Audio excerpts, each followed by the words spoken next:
नमस्कार दोस्तों, आप सभी का स्वागत है आपके अपने यूट्यूब चैनल पर।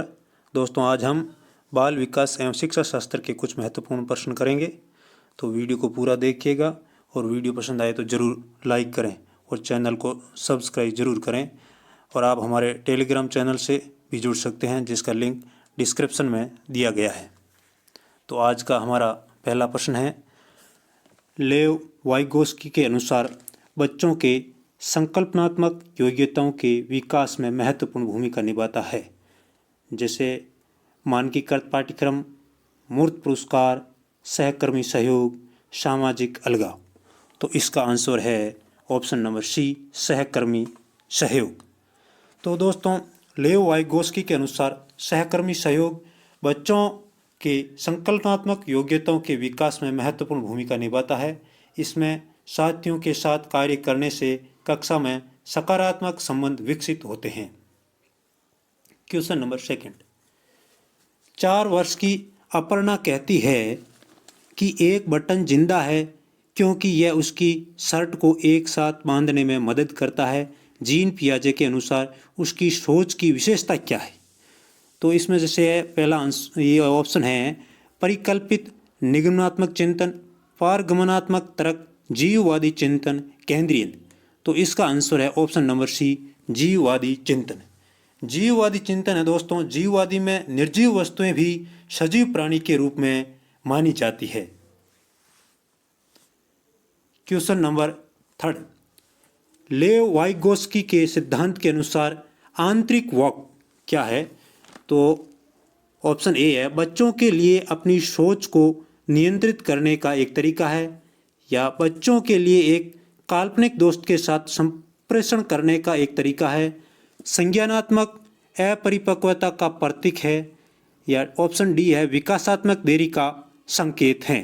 तो इसका आंसर है दोस्तों ऑप्शन नंबर ए, बच्चों के लिए अपनी सोच को नियंत्रित करने का एक तरीका है। लेव वाइगोस्की के अनुसार आंतरिक वाक बच्चों के लिए अपनी सोच को नियंत्रित करने का एक तरीका है। इनके अनुसार बालक अपने व्यवहार को नियोजित और निर्देशित करने के लिए भाषा का प्रयोग करते हैं। क्वेश्चन नंबर 4, बच्चों में समस्या समाधान कौशल को बढ़ाने के लिए निम्नलिखित में से कौन सा प्रभावी तरीका है? ऑप्शन ए है उन्हें बुद्धि मंथन करने और सहज अनुमान लगाने के अवसर देना। ऑप्शन बी है स्वतंत्र चिंतन को हतोत्साहित करना और घोषणात्मक ज्ञान पर ध्यान केंद्रित करना। ऑप्शन सी कठिन समस्याओं से बचने के लिए उन्हें प्रोत्साहित करना। ऑप्शन डी उन्हें समस्याओं का तैयार समाधान उपलब्ध कराना। तो दोस्तों, इसका आंसर है ए, उन्हें बुद्धि मंथन करने और सहज अनुमान लगाने के अवसर देना। क्वेश्चन नंबर 5, बच्चों के प्राथमिक वर्षों में विकास का क्रम है। तो दोस्तों, इसका आंसर है ऑप्शन ए, सरल से जटिल की तरफ होता है। विकास एक जीवन पर्यंत चलने वाली प्रक्रिया है जो गर्भाधारण से लेकर मृत्यु तक चलती है। बच्चों में विकासात्मक परिवर्तन सरल से जटिल की ओर होता है, सामान्य से विशिष्ट की ओर होता है, मूर्त से अमूर्त होता है, एकीकृत से क्रियात्मक होता है।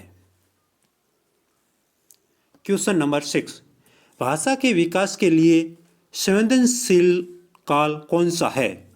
तो दोस्तों, इसका आंसर है आरंभिक बाल्य अवस्था।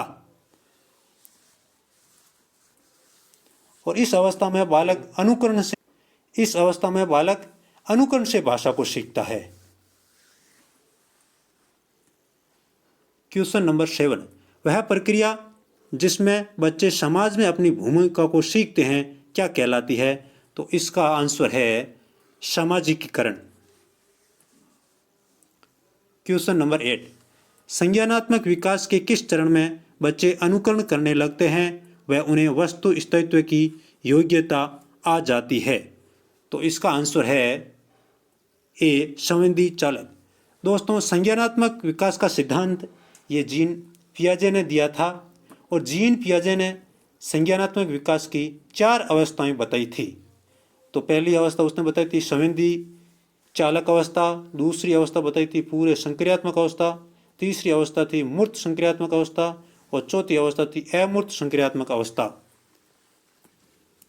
पहली अवस्था थी वो 0 से 2 वर्ष के लिए थी, और दूसरी थी 2 से 7 वर्ष, और तीसरी थी वो 7 से 11 वर्ष, और चौथी अवस्था थी 11 से 15 वर्ष के लिए थी।